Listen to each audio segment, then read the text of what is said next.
Hello, everyone, and welcome to the Kentucky Small Business Development Center's weekly webinar. We're glad you're here. As we just kind of pause and allow folks to join our room, I'm going to take a moment, as I always do, to share information about the Kentucky SBDC. As the only statewide nationally accredited program that provides entrepreneurial and business development services, the Kentucky SBDC actually plays a vital role in the Commonwealth's economic development by assisting entrepreneurs like yourself at every stage of your business life cycle. For almost 40 years now, not personally, but almost 40 years, the Kentucky SBDC has assisted emerging and growing businesses by providing the professional expertise, tools, and information necessary to make sound business decisions in a complex and ever-changing marketplace like we're seeing now. We do this at no cost to our clients, thanks to the U.S. Small Business Administration, which co-sponsors our program. Then the University of Kentucky administers that program in partnership with regional universities, community colleges, and even local economic development agencies. We're part of a national network known as America's SBDC that has over 1,000 centers across the nation. To learn more about us, you can visit kybizhelp.com. There you'll find additional resources to help start, fund, and grow your business. To request personal one-on-one assistance, you can email us at info@kybizhelp.com or call us at 1-888-475-7232. As always, a recording of today's webinar will be emailed to you this afternoon, so you'll have access to the entire event. If you look to the right of your screen, you'll find the chat feature. If you have any questions for our presenter, you can post them here throughout the presentation and we'll answer them at the very end. And in fact, if you want to go ahead and test that out, go ahead and tell us where you're joining us from today, whether that's in the state or we have had folks from out of state join us. I'm Janet Flom with the Louisville Center, which is one of 12 centers throughout the Commonwealth. And we're missing Tony Sears today. She's working on another project, but as always, Dave Etkin, our Louisville Center Director, is here with us. Good afternoon, Dave. Hey, Janet, how are you? I'm doing great, doing great. How are you doing? All right. So today's a big day. This is something that I've really been, it's been on my radar, and I've wanted to get this, to explore this subject for quite some time. You know, I know we've all watched and seen in the news as the economy is trying to come out of kind of lockdown, a lot of high profile bankruptcies like JCPenney, J. Crew, or Neiman Marcus in the retail sector. Even things you don't think would be struggling, like in petroleum, like Diamond Drilling, a giant petroleum company, or tech like Frontier Communications, or even neighborhood things like Gold Gems and Hertz Cars. These are all companies that are trying to survive and go through bankruptcy to reorganize themselves and come out stronger. So, and those are the things we just hear about. What we don't hear about are the thousands and thousands of small businesses that are struggling day in, day out, and the thousands of small businesses that their owners finally just throw in the towel, and no one's really tracking those things. So what I wanted to explore today is what are those options for businesses that are kind of struggling, and whether there's a way to kind of use some new bankruptcy laws that have popped up, you know, to kind of make a survivability or survival tactic for a small business. So I've been very lucky to have been involved with Jim Irving. I consider Jim a good friend. We worked through a bankruptcy about 18 months ago, where we, in a simplified form, we bought a business out of bankruptcy. It was super complicated, and I thought I had a good understanding of bankruptcy, which I actually didn't after we got through it. But Jim is the office managing partner of Denton's Bingham Greenbaum's Louisville office. He's also co-chair of Denton's Restructuring and Solvency Bankruptcy practice. And he focuses his practice on bankruptcy and restructuring matters, purchasing distressed businesses and their assets, as well as other current commercial litigation. Jim is one of the smartest people I know and has really helped us out a lot. So the first question, I remember, Jim, when we were working on the case, and I pointed out some things that the other side was doing that I thought was a little shady, and you said to me, bankruptcy is a court of equity, not a court of law. Tell me a little bit. Tell me what you told me again, if you can remember. Well, I'll say that bankruptcy is a court of equity and not a court of law. And this is previewing a little bit of our presentation to come, but you know, the job of bankruptcy judge is wide degree of discretion. And in the Chapter 11 context, it's managing these twin goals of trying to rehabilitate or reorganize a debtor while at the same time protecting the interests of the creditors. And frequently, one of the things that has always drawn me to bankruptcy practice is, although from the outside world, it can be a rather negative practice, I actually find it is really about saving the patient, right? It's negative in the same way that, emergency room doctor is. You come in and there are existing problems, and it's trying to work through them. Do what you can to make the most of the situation. Yeah. So why don't we get started, Jim? But I want to remind everybody out there, think about your business, and we want to understand what the options are. I'm not telling you to go through bankruptcy, but always know what those options are. There are always options. So put those questions in the chat, and then, Jim, why don't we just dive right into the material? Absolutely. Thank you, Dave, so much for the very, very kind introduction. It was wonderful, working with you and your business and acquiring another asset, another business out of bankruptcy. As Dave said, I'm the office managing partner of Denton's Bingham Greenbaum, formerly Bingham Greenbaum, still known to most Louisvillians as Old Greenbaum.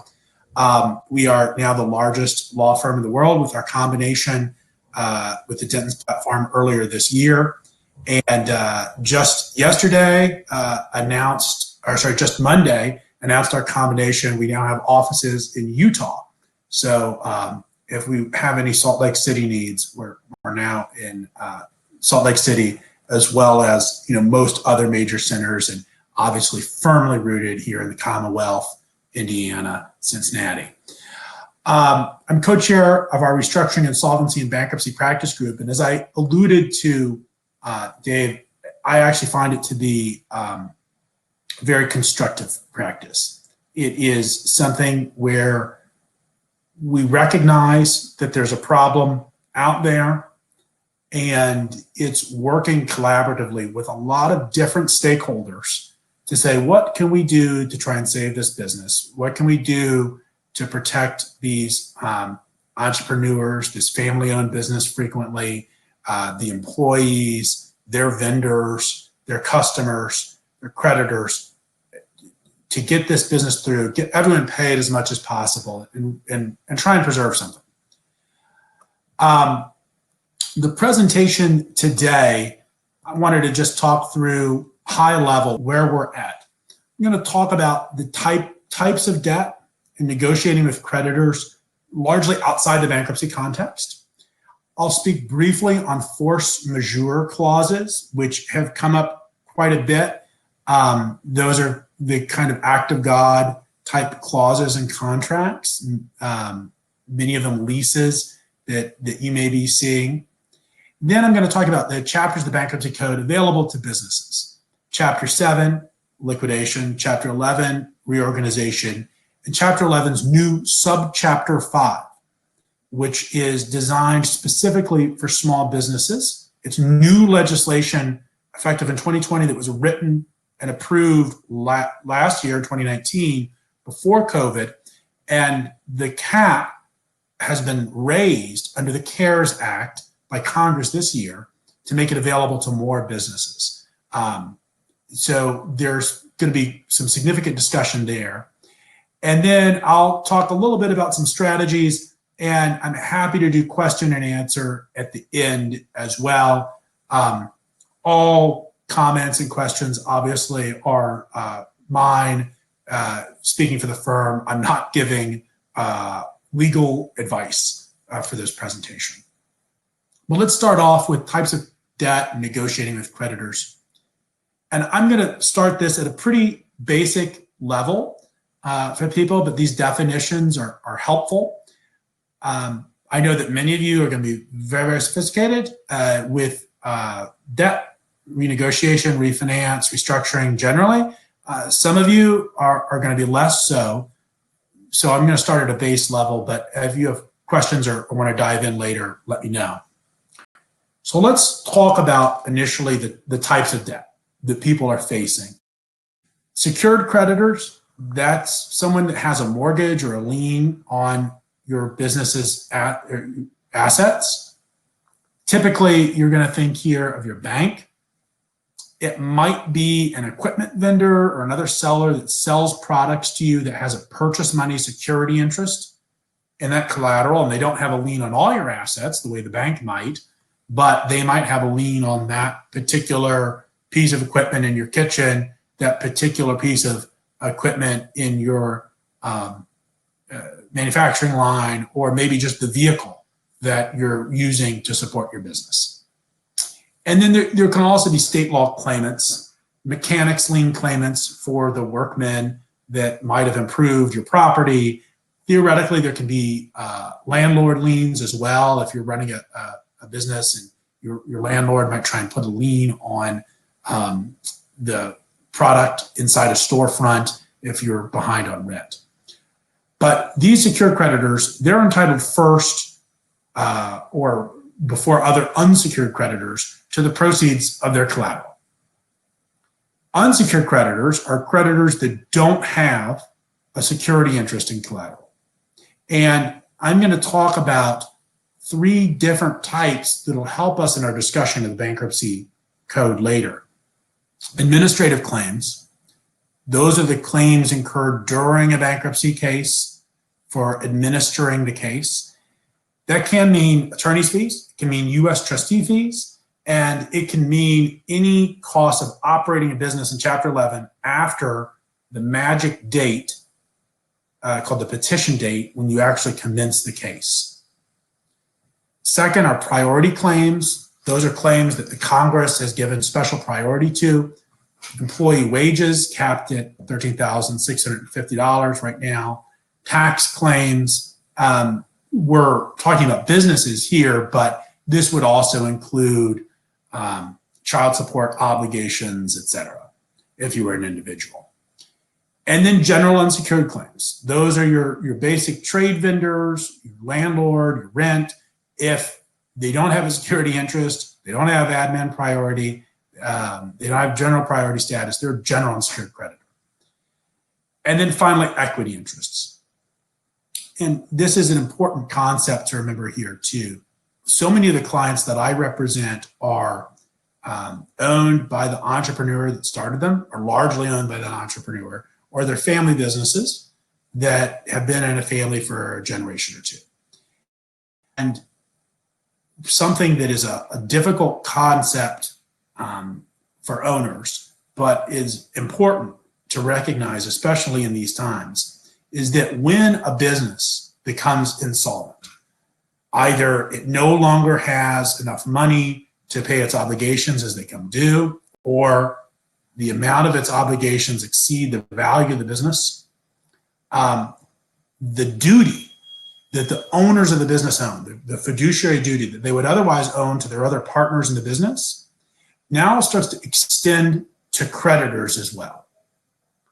And that's an important concept to recognize, because an owner of a small business that doesn't recognize this, who might not have a personal guarantee or any other personal liability, if they start treating the business as something that's solely for their benefit to the detriment of creditors, it can create potential liability for them.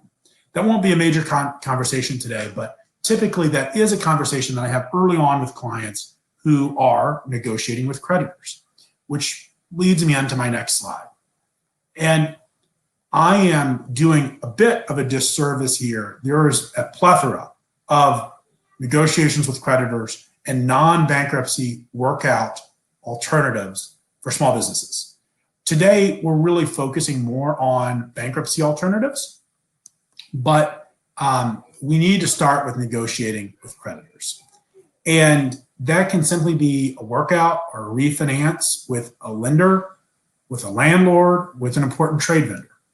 It can be a combination of all three. And in fact, when I'm engaged for out-of-court restructuring options with clients, I typically find myself dealing with multiple fronts.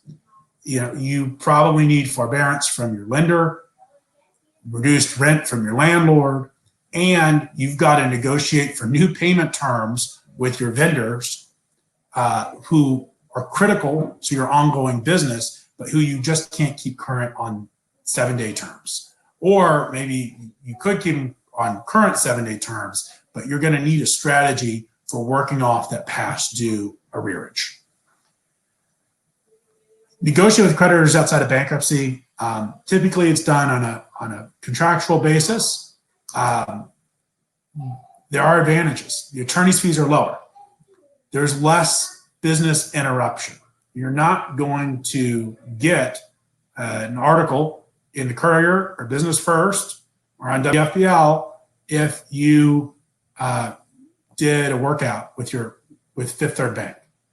If you file for bankruptcy, there's a good chance that you're going to get one of those news articles.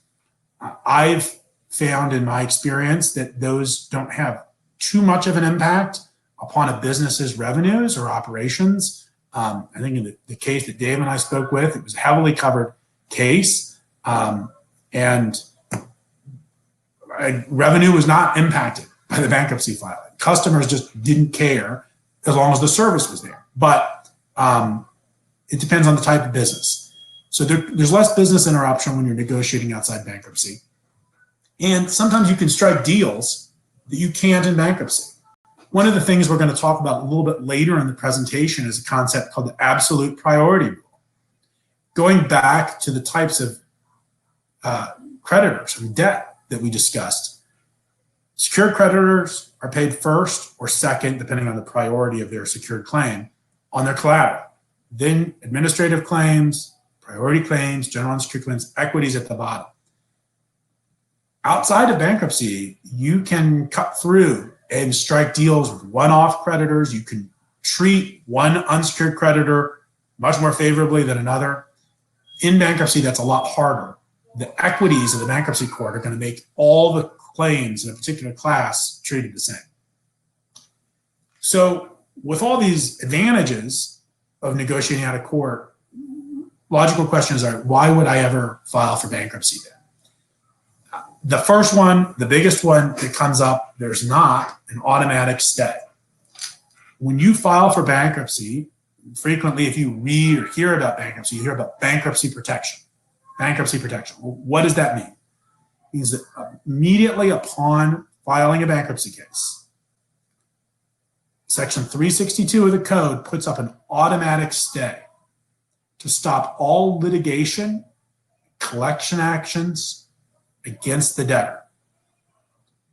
Creditors can't send you harassing phone calls anymore. You've got to go through the bankruptcy court. Creditors can't seize your bank accounts. They can't terminate contracts if they haven't already done so. They can't repossess collateral. They cannot continue with litigation. They cannot create new litigation outside the bankruptcy court. They've all got to go to the bankruptcy court and ask permission to proceed and try and collect on their debt. And that permission is only going to be granted if there's cause. Frequently what it does, what it's intended to do, is to bring all the stakeholders into a single forum, a court of equity, to work through the debts and the obligations and make a determination about what happens going forward. So there's not an automatic stay outside of a court process. Negotiations. Negotiations are dependent upon reaching a deal normally, but in bankruptcy court, there's a third party that you can go to arbitrate your dispute, and frequently you can do so very quickly. The bankruptcy process can be very fast compared to other forms of litigation. In fact, I don't really consider it litigation. I think it's a transactional practice more than anything. But typically your first bankruptcy court hearing in a Chapter 11 case will be a day or two after the petition's filed. And you can run a sale process. You can get new financing over the objection of other creditors on a short interim basis. Earlier this year, I'm going to use an example. I'm currently representing a company called Gincana. It's a CBD company. It's based out of Winchester, Kentucky. It's one of America's larger CBD companies. And they were subject to an involuntary bankruptcy, but we consented on February 5th. And within a week, week or less than a week, we had new financing. We were borrowing new money from a lender to allow the company to operate during bankruptcy. We got that authorization to finalize that financing a few weeks later, and we were able to conduct the sale process and close a transaction in the month of May. So from February 5th through the approval of the sale to closing the sale on May 29th, that's a very expedited process. It was contested by some creditors. You've got a third-party judge that's going to approve those decisions. Negotiations, creditors have to consent to any workout, any voluntary workout. You're going to have creditors consent.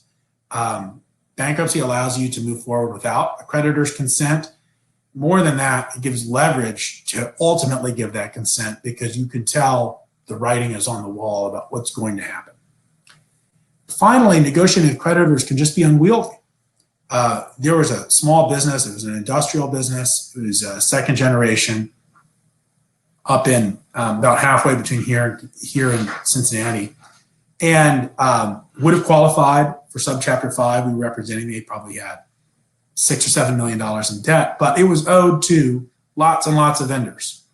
And we quickly found ourselves spending all day on the phone with these different vendors.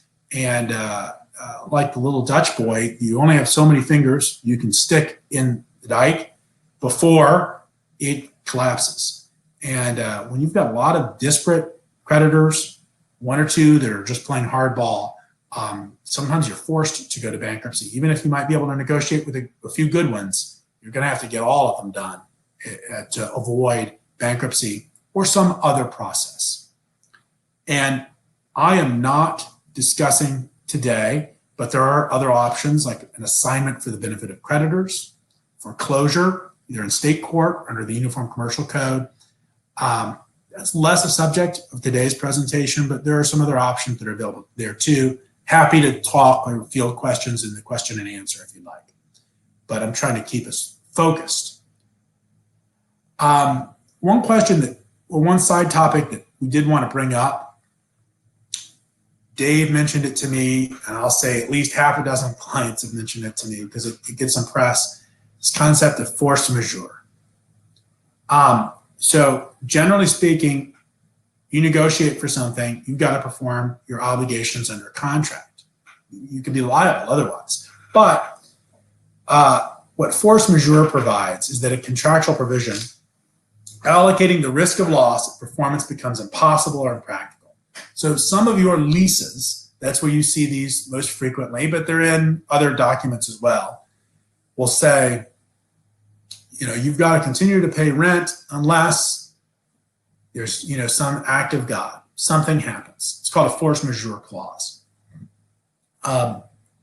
If you are in serious negotiations with a landlord, or if you are a landlord and you're in serious negotiations with tenants, I would consider you to strongly check your lease about force majeure provisions if you have not already done so. Read what they say. I just cannot, they vary so much, I can't opine about them specifically. I'll tell you that under Kentucky law, if you don't have a force majeure provision in your agreement, there's the impossibility doctrine and there's the commercial impracticality are the two arguments you could raise in a court to try and read those into the contract. Very difficult, very, very difficult to do so. But talking about force majeure may be a major part of landlord-tenant negotiations or other supplier agreements, but most commonly landlord-tenant. If there are questions about this, and in any instance, please reach out to me if you do have questions. My contact information I know has been provided before. It's on the first slide deck, but it's james.irving@dentons, DENTONS.com. We've got a great white paper on force majeure generally that's about 15 pages, and it's already written, it's already free if you're interested and you want to dive in more. But let's move on to the heart of the presentation today, and that's bankruptcy. And we're going to talk about the bankruptcy chapters most relevant to businesses. Chapter 7, liquidation. Chapter 11, reorganization. Chapter 11, reorganization under the new SBRA, Small Business Reorganization Act. We're not going to talk about Chapter 9, municipalities. We're not going to talk about Chapter 13, consumer debts. And we're not going to talk about Chapter 12, farmers, or Chapter 15, the recognition of foreign main proceedings. You've probably seen all of these. 12s are happening more and more frequently with our farmer brethren that are having a tough time. Chapter 13, very common individual filing. Chapter 9, there's been risk of with pension liability. And Chapter 15 is actually recognition that the United States is a global leader in financial law and specifically restructuring. If you are seeking to restructure, the U.S. Bankruptcy Code provides a lot more protections for debtors than under other countries' laws, and many foreign debtors will seek recognition of their case here in the U.S. if they've got some U.S. assets. Notable example right now is Virgin Airlines. But we're going to focus on Chapter 7, liquidation, and Chapter 11, reorganization. So Chapter 7, liquidation. This is relatively straightforward. There's a business, and there's just no opportunity for this thing to reorganize. There might be some value there.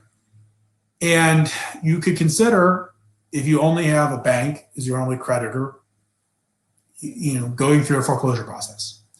If you're able to satisfy all your creditors, you might not need to go through a bankruptcy proceeding at all.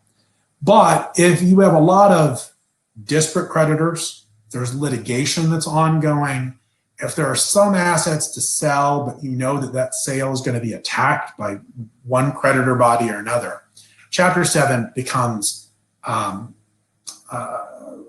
viable option.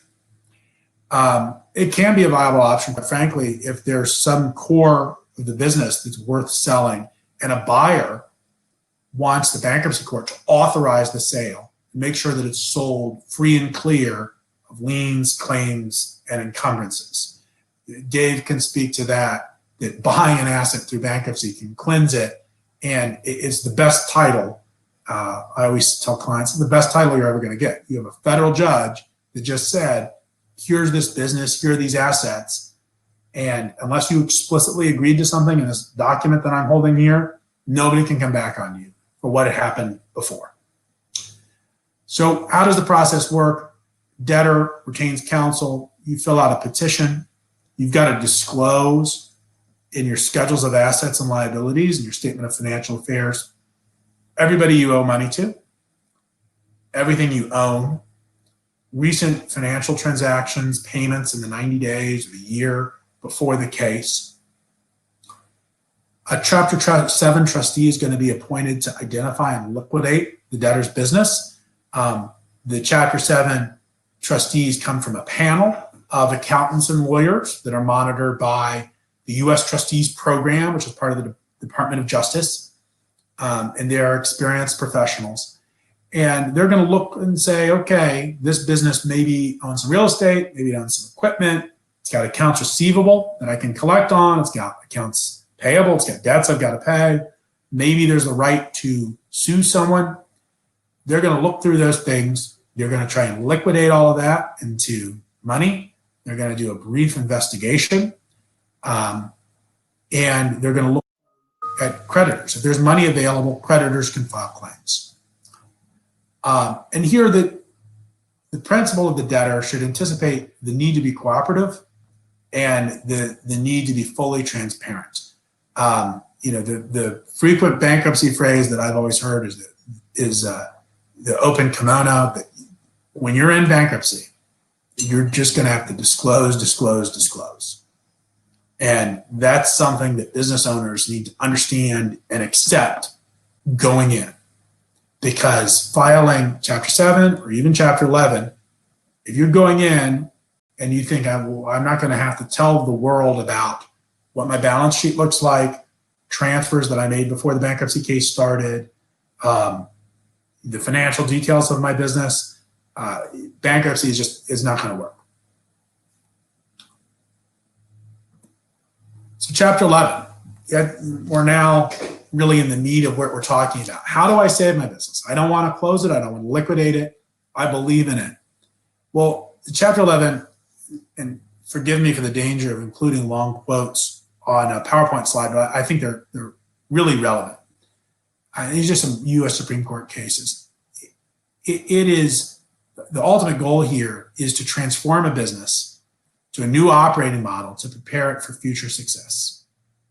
When you go into Chapter 11, I always like to tell my clients, you've got to have a strategy. Just stopping creditor collection, stopping that foreclosure sale, stopping that receiver from being appointed, or that trial or deposition is not, or eviction is not good enough. Think about, okay, we're at this situation. What are we going to do to make our business stronger, right? What is our exit strategy? How do we use the bankruptcy code, use the time that we're going to be given, the breather from our creditors? How do we use this to march forward? And again, I said this, it strikes a balance between the debtor's interest in reorganizing and restructuring debts and the creditor's interest in maximizing the value of the bankruptcy estate. Bankruptcy courts are courts of equity. They have broad power. A bankruptcy judge has tremendous discretion in how she or he will advance a case or allow it to advance. And that allows for a tremendous amount of creativity. And as long as conversations are earnest, I think that it can be a really powerful tool to make your business stronger after bankruptcy than before it went into it. So Chapter 11 is not for the faint-hearted. It is a long process that is sometimes compressed into a short period of time, but it's multi-steps. File your petition, your same schedules of assets and liabilities. Because bankruptcy changes so many things, one of the key rules in Chapter 11 is that a debtor will be able to continue operating as a debtor in possession. You're going to continue to run your business in Chapter 11, but there are constraints upon you. You can't pay obligations that were incurred before that magic petition date unless you get a court order. So on the first day of the case, you're going to want to go into court and say, I need to pay certain claims that were incurred before the bankruptcy case. Employee wages. Almost every business I've ever worked for has paid their employees in arrears, and we have almost always filed an employee wage motion. We need to make sure that bank accounts are going to continue to operate. We'll file a motion to keep management going. We're going to need authority to use our cash, which is the collateral of our lender, or to borrow money to operate in bankruptcy. That's called debtor in possession financing, or DIP financing. So we're going to need that money authorization. We need that on the first day of the case. We're going to need to make sure utilities are not going to shut us off. Utilities cannot shut off a debtor for the first 20 days of a case unless you provide them adequate assurance of performance, and then they can't shut you off at all. So we want to make sure that never happens. So there's a lot of relief that's needed immediately. Final approval of those first day relief will happen. Initial operational changes. Sometimes to save the going concern, you've got to cut down on you got to make cuts. People might have to be laid off. Stores, might have to change. I represented a grocery store chain within the last year or so, regional multi-state grocery store chain. And one of the frank things we had to do was this chain could not get out of its leases, certain underperforming stores, and it was an operator under basically a franchise agreement for a larger brand. The larger brand would not let them close locations. We needed the bankruptcy code to close underperforming locations, and we used a breather to cut some overhead costs in order for the performing stores to take off. So those operational changes are critical. In a normal Chapter 11 case, a creditors committee may be formed. So individual creditors in a case, it's expensive to hire a lawyer. they can, the U.S. trustee program is going to aggregate them, put together a committee if they can. The committee's lawyers will be paid by the debtor. So you're already starting to see you're paying debtor's counsel, in this scenario, me, you're paying committee's counsel, you're paying U.S. trustee fees. Chapter 11 can get expensive. But the creditors committee is going to negotiate on behalf of creditors generally. It's negotiation with committee, lenders, landlords, key constituents, maybe a buyer is going to go forward. Got about a 120-day exclusive period to make decisions about terminating leases. You can reject a lease. It's one of the key powers of the bankruptcy code. You can say, I know I have obligations under this lease, but I don't want it anymore. You can assume and assign a lease. Frequently, even if there's an anti-assignment clause, limited exceptions there, especially with IP, you've got a lot of power. In the last probably 15 years, there's been more and more of a focus on Chapter 11 cases ending ultimately in a sale transaction rather than a plan. In a sale transaction, what happens is you take the entirety of the debtor's business, you market it for sale, then you sell it. You leave behind a pot of assets and claims that haven't been assumed by the buyer. Then you negotiate a liquidating plan after that. But the going concern aspect of the business, it was just sold. In the Gincana example that I was speaking of, we did that. We're negotiating the liquidating plan now, but the going concern business has been sold. In the grocery store business, quite frankly, we sold about half the stores. We kept a core and reorganized around those. And ultimately, what you want to get to is a Chapter 11 plan, and it will set forth all of the remaining assets and how each class of creditors, coming back to the beginning of our presentation, different secured creditors, administrative claims, priority claims, unsecured claims, equity interests, how they're all going to be treated. So again, follow-up reminder about the automatic stay. Powerful. It actually has any state court, any federal court, immediately upon filing, stay is effective. Any action done in violation of the stay is void. Creditor can move to lift the stay for cause. And secured creditors, that could be lack of adequate protection of its collateral. That means I'm the bank, you're using my equipment, which is collateral, it is getting beaten up, and you're not giving me anything in return. A debtor can solve for this by providing adequate protection payments, extra payments to make up for depreciation of collateral.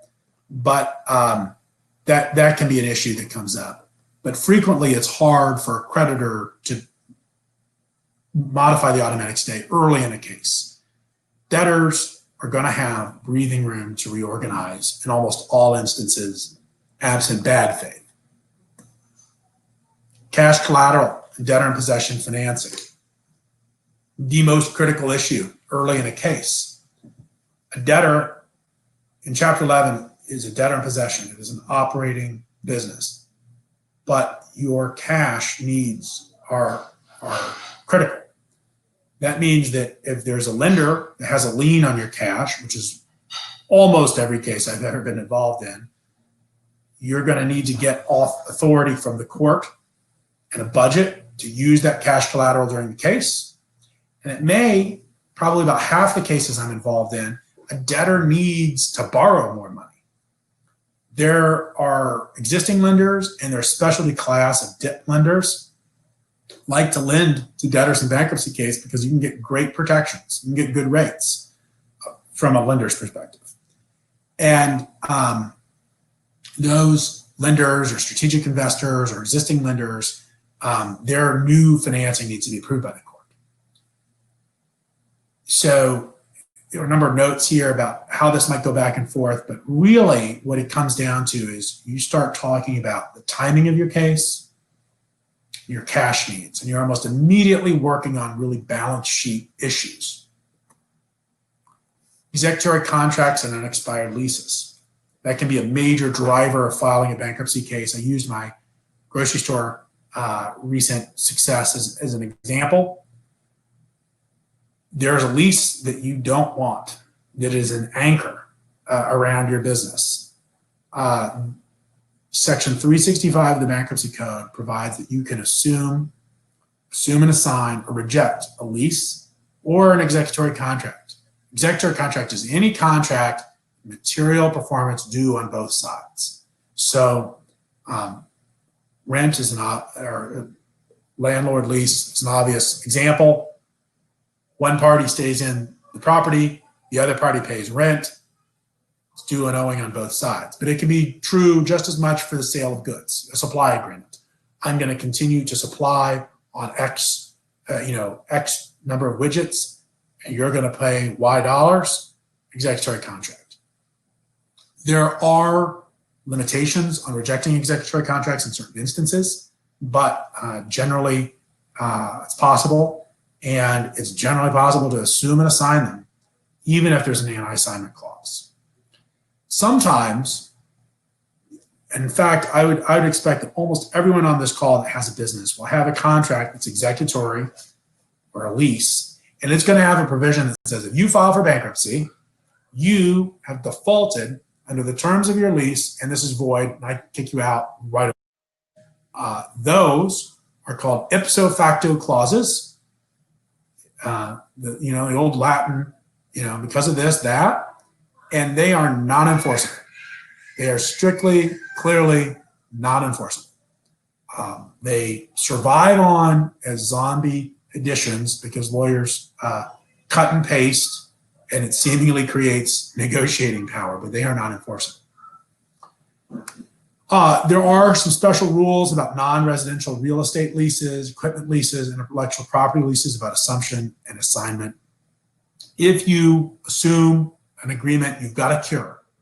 You've got to pay old rent, or you got to reach a negotiation to pay less than old rent. In this environment right now, quite frankly, a number of landlords are willing to waive old rent if their leases are assumed because it is so difficult to find good tenants, or they will accept less. There was a time a few years ago, it seems like ages, but the sale of leases actually had some value. We represented the creditors committee in H.H. Gregg, the old appliance store. And they had, as of the filing, a little under 150 stores throughout the United States, big box stores. There was some value in some of those locations were under market leases. We were able to assume and assign them to a new big box store that wanted those rental terms that may have been struck in 1998 and were under market. I have not seen any discussion of that during the pandemic, just because of the situation that leases are in. The opposite has happened, where landlords are now more willing to waive cure costs. There is a special rule for personal services contracts. I always point this out as a point of note. You have a personal service contract with somebody. If somebody has agreed to work for you for a number of years and you will pay them, you cannot assume and assign that without their consent. It's violative of the 13th Amendment. You can't make humans, work for someone they don't want to. So we've talked about the protections. We've talked about financing. We've talked about executory contracts and leases. The goal in Chapter 11 cases is frequently, I want to get to plan. And specifically this group, I'm focusing more on this than just a sale, because many of my clients, I'd be interested to hear during the question and answer session, but many of my clients that are small businesses are family owned or they're owned by the entrepreneur. And they don't want to give up their life's work.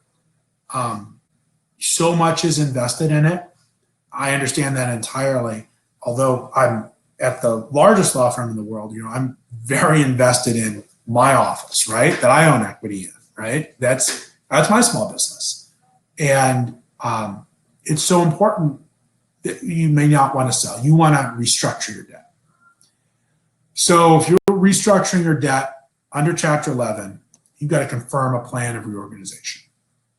Plans have to comply with the provisions of the Bankruptcy Code, including the absolute priority rule I spoke about earlier. That means the priority scheme is recognized. Secured creditors get first as to their collateral. Unsecured claims, admin claims have to be paid in full at confirmation. Priority claims have to be paid in full. General unsecured claims have to be recognized and paid before equity gets to keep equity. If an equity owner wants to own a new business after a plan of reorganization, and there are classes that are not getting paid in full, under a traditional Chapter 11, that equity owner is going to have to make a new equity contribution. It's going to have to say, well, I'm going to pay this amount over time. I'm going to put in this cash up front. I'm going to maybe waive my amounts I'm owed by the business. The variety of ways to do that. And it's got to be fair. It's got to be equitable. It could be subject to a market test as well. If others want to buy the business, the equity owner simply cannot block them out and say, I'm going to buy it back for $1. Mechanically, you draft your plan. You're following the absolute priority code. The plan is saying, these are the assets that I got left. This is how I'm reorganizing. I'm abiding by the absolute priority rule. I'm following the code. You follow your plan. You follow it with a disclosure statement, which explains how the plan works. And then creditors, after the disclosure statement is approved by the court, have to vote. You've got to get 2/3 the dollar amount and more than half the claims in different classes to vote yes for your plan.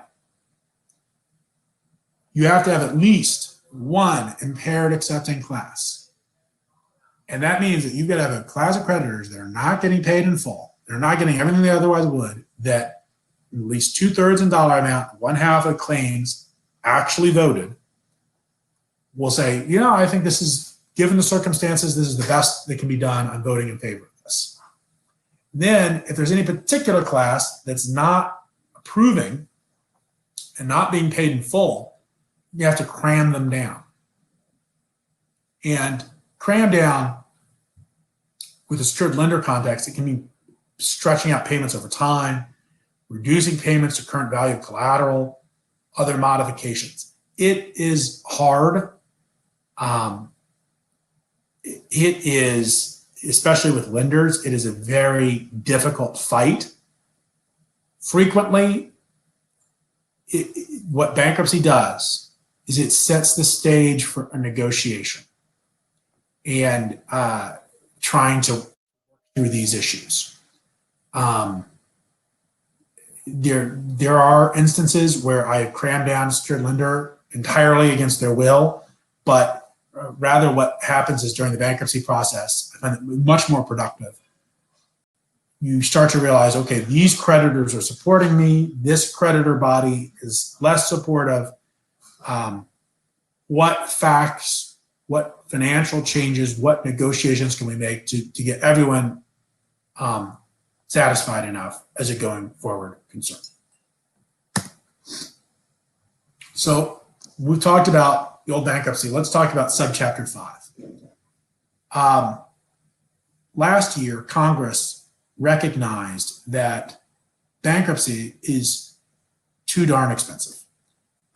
Frankly, my rates I feel like are relatively small, but it was hard to recommend Chapter 11 case unless someone had nearly 8 figures in debt, because the fees and work associated with it were just tremendous. And so Congress passed the Small Business Reorganization Act, which the purpose is, and I'm quoting here, to streamline the process by which small business debtors can reorganize and rehabilitate their financial affairs. A sponsor of the legislation, Ralph Brubaker, said that it allows small business debtors to, quote, file bankruptcy in a timely, cost-effective manner and hopefully allow them to remain in business, which not only benefits the owners, but employees, suppliers, customers, and others who rely on that business. Quite frankly, since the original Chapter 11 was approved in 1978 to 2019, Chapter 11 became more and more a tool of larger companies. Dave read a list. I mean, Neiman Marcus, JCPenney, Lord & Taylor, Aldo, J.Crew, GNC, Brooks Brothers, Pier 1, Hertz, Virgin America, Gold's Gym, Chuck E. Cheese, 24 Hour Fitness, Men's Warehouse, California Pizza Kitchen. Those are all this year. But what happens to my laundry place down the street? What happens to my favorite family restaurant? What happens to that manufacturing business, out in J-Town in the industrial park, that I've liked, that makes great products, but it's a small operator? Well, Subchapter 5 is designed for that. Now, originally, the debt limit was much smaller. It was less than $3 million. But this year, when Congress passed the CARES Act in response to COVID, many of you, I'm sure, have already talked about PPP loans, but the CARES Act also raised the debt limit on Subchapter 5 to $7.5 million or less. That goes through March of next year. It's a one-year authorization. The only excluded type of business are single asset real estate entities. When I talk about a single asset real estate entity, you're talking about Strip Mall One LLC that owns a strip mall, doesn't operate any stores there, just owns the land, collects rent. So we've got the Subchapter 5. How does it work? Well, here are some differences. One, there's a new party involved, the small business trustee. So the small business trustee is designed to act as a conduit for plan payments before a plan is confirmed. And I'll tell you, frankly, I've not seen this actually in practice yet, because frequently when a plan is confirmed, small business trustee goes away. But theoretically, they can act as a conduit for plan payments. They have the authority to investigate the financial affairs of the debtor and object to the allowance of proof of claims, very similar to the Chapter 7 trustee. But unlike the Chapter 7 trustee, where the trustee controls the business and they're just liquidating, here, the trustee is a little bit in the background. They're the neutral third party. The small business trustee is expected to appear and be heard at plan confirmation. It has a general obligation to facilitate the development of a consensual plan of reorganization. I've spoken with some Subchapter 5 trustees about this presentation beforehand, and I know that although they've experienced that occasionally creditors, perhaps this is because of the investigation aspect, view them as a normal trustee, and debtors are skeptical of allowing this new person into their business. Really, the goal of the Subchapter 5 trustee is to bridge gaps, be a consensus builder, cut out a lot of the heavy fighting and negotiation that can happen in the Chapter 11 context. Dave and I were locked up in conference rooms for I don't know how many hours to buy an asset, a business out of bankruptcy. Subchapter 5 trustee is like a mediator to try and cut down on that, cut to the chase. And if the debtor in possession, the management, does bad acts, is accused of fraud, the small business trustee can be appointed to step in and run the business. So you have the small business trustee. You don't have the creditors committee. That can be a major cost saving, and it can really reduce litigation. You don't have this other party that you're fighting with. And the timeline is faster. What Congress intended is within 60 days, there's got to be a conference with the judge, small business trustee, other parties in court, say, okay, how are we going to resolve this case? And 14 days before the conference even happens, the debtor has to file a report detailing its efforts to confirm a plan. And the debtor has to file a plan within 90 days. And that deadline can be extended, but think about how much faster the timeline is. When I talked about normal Chapter 11, the debtor has an exclusive period to file a plan for 120 days, which can pretty easily be extended. In Subchapter 5, the expectation is that it's done in 90. So a few other changes. Only the debtor can file a plan. You're not going to get a bank plan. You're not going to get a committee plan. The debtor files the plan. And the requirements of a plan on the surface are the same, but there's some important changes. You no longer need to get an impaired accepting class. The judge finds that the plan is fair and equitable, even if creditors aren't voting in favor of it, it can be confirmed. Administrative expense claims don't have to be paid on the barrelhead at confirmation. They can be paid out over time. And you can still cram down a secured creditor, but you can violate essentially the absolute priority rule. Equity holders can retain interest in the business, even if the plan does not pay unsecured claims in full, as long as the plan, quote, does not discriminate unfairly and is fair and equitable with respect to impaired unsecured creditors. The court shall confirm the plan. So big changes, and it makes it easier and easier to confirm that plan, to move fast. You've got an administrator, and you're taking away a cost center and a litigant, the committee. So we've run through that. I have hopefully covered generally the topics, stayed somewhat on script for my hour. I hope it was helpful for you all. I'd love to answer if there are questions or just go through this. And my wife wonders why, but I really enjoy discussing about the bankruptcy process or bankruptcy cases generally, and would love the opportunity to chat with any of you. Yeah, I've always noticed that your exuberance for bankruptcy always comes through when you talk about it. It's pretty crazy. I have a question. Something I'd like you to kind of maybe talk a little bit about, especially like a business owner that might be thinking of filing Chapter 7. I think I'm getting a little feedback here, so I'm going to put some headphones in. Okay. But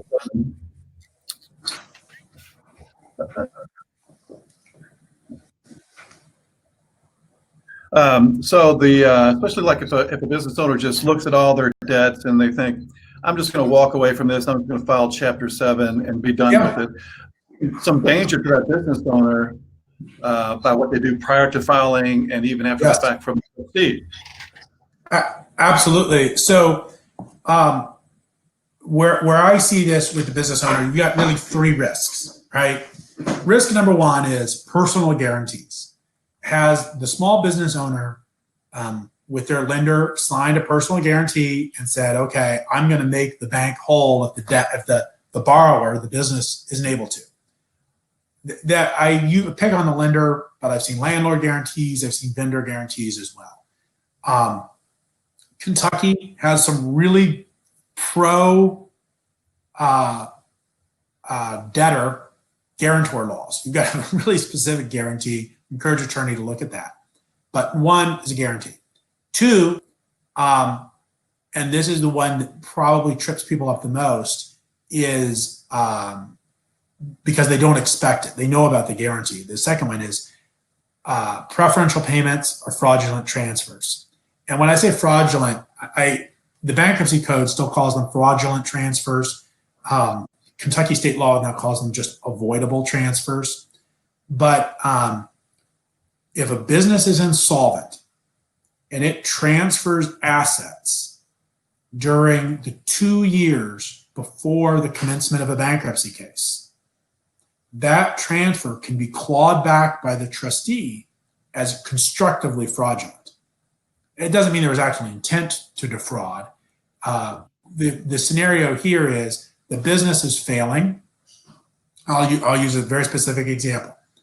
I had a coal business that was failing in Eastern Kentucky, and they had a bunch of mineral rights leases that produced revenue.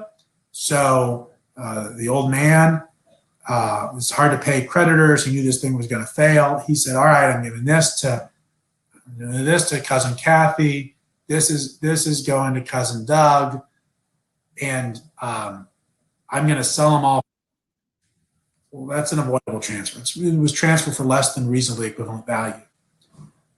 It can also mean, of course, the intent to defraud creditors. That's obviously a no-no.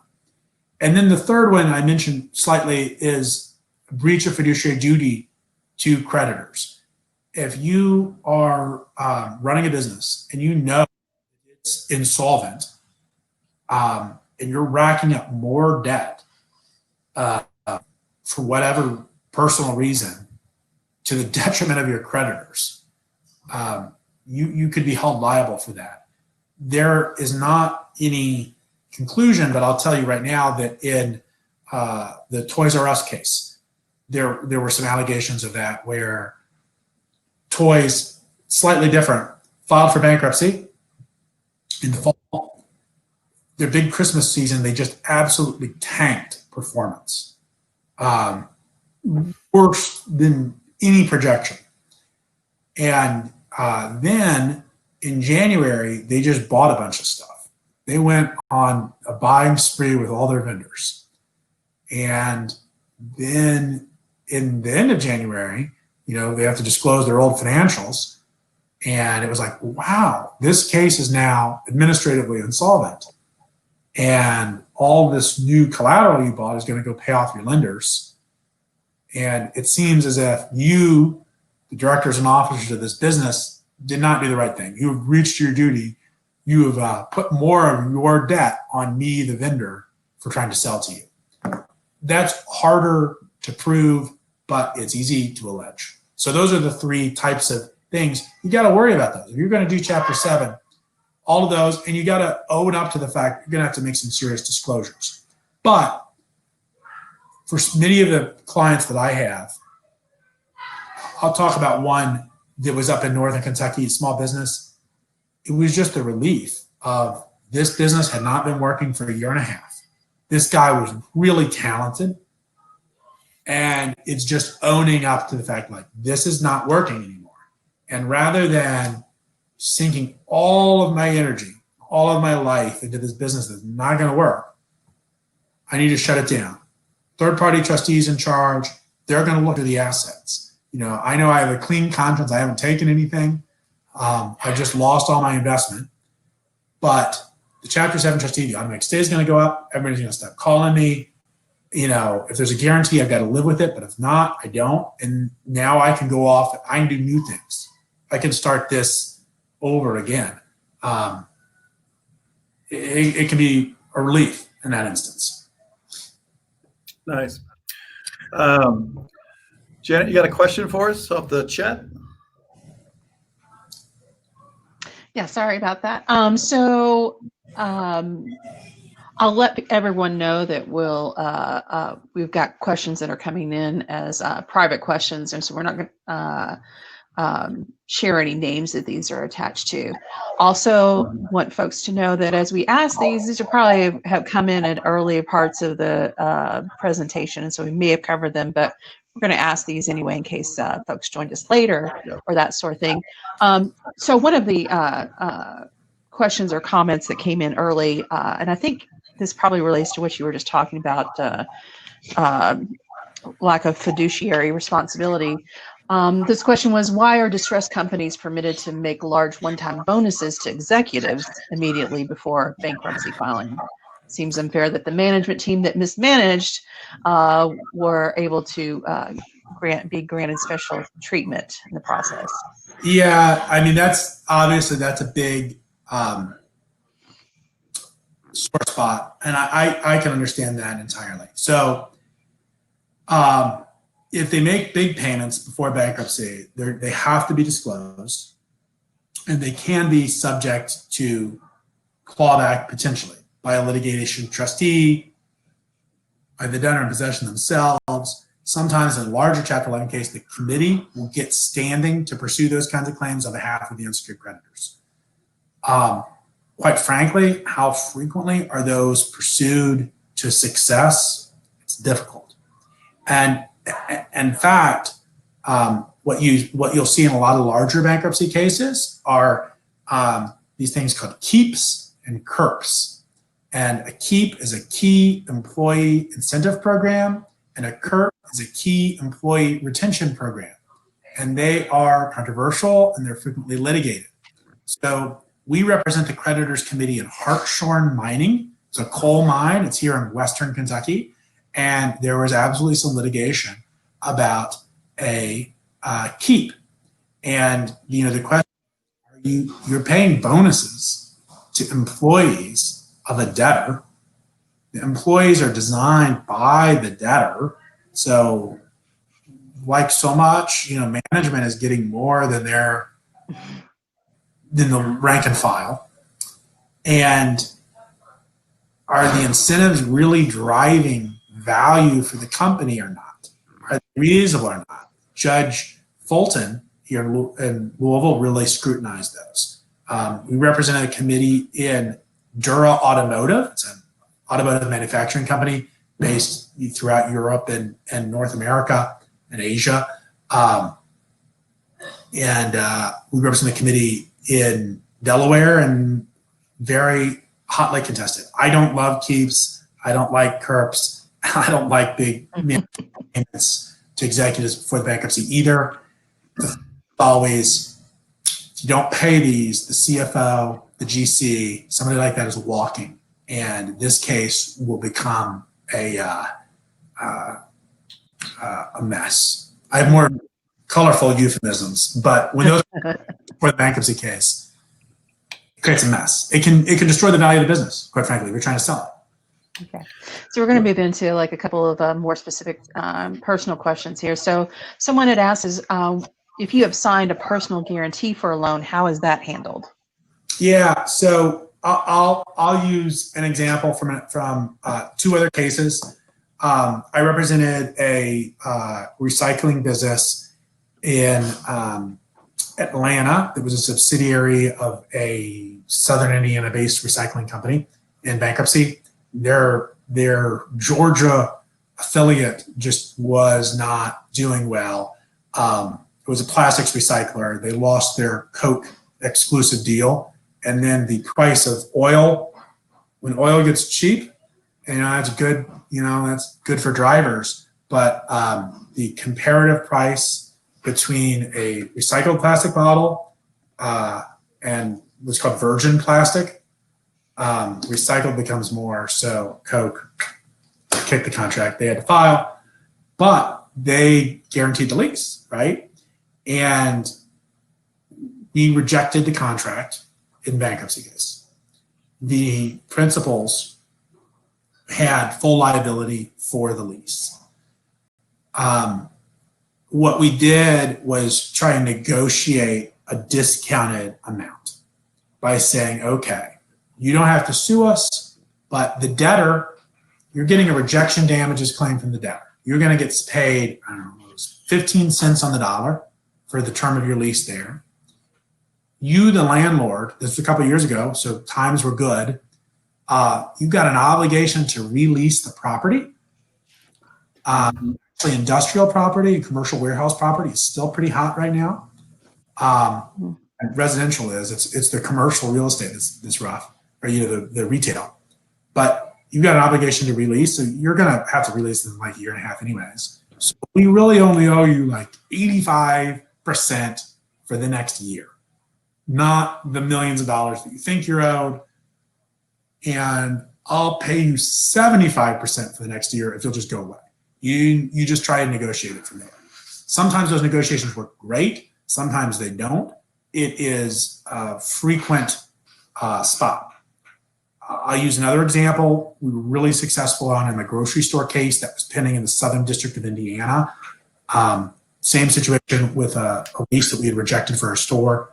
Owner had a guarantee, and to facilitate the negotiation there, that court was willing to extend. I've been talking about this automatic stay that extends. They extended it to protect the individual non-debtor as well. So he wasn't getting sued while we were going through the bankruptcy process because the court recognized it was so important for him to stay focused on the debtor as a whole, not this other litigation. So that's something else that we can try and do as well. Some courts give those, some don't. Let me ask you this question, Jim. So what would a small business owner, what would the steps they would take to kind of look at their business and kind of determine whether Chapter 5 is appropriate for them? Yeah. So number one, you got to recognize the problem early. It is just like having an illness, right? If you've got a tumor, catch it early and get before a professional sooner rather than later, because the hardest discussions that I ever have where we have to make the most severe cuts are when someone comes to me, and I've had this a couple times. I have a meeting on a Tuesday and you start talking about the questions and you realize, oh, this is a lot of debt. And you say, well, what's your strategy? I don't know. We're just doing the same thing. And I'm like, well, what's your time frame? Like, what's happening? It's like, well, we're not meeting payroll.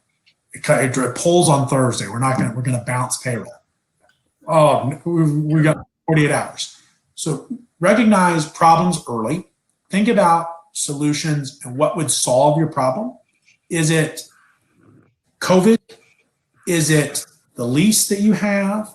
Is it breathing from your lender? Is it a combination of all these things? Do you need recapitalization? Sometimes you're like, man, we could make a run of this, but I need $2 million that I'm not going to pay, that I'm not going to just dump into old trade vendors. I need that to rehab all my restaurants.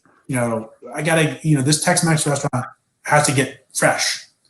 So think about strategy, bring in a bankruptcy attorney or a CPA that does a lot of this work, or some kind of a financial advisor at a CPA type firm, a Strathman or MCM, or whoever locally and or nationally, depending on where you're at, and talk to them early.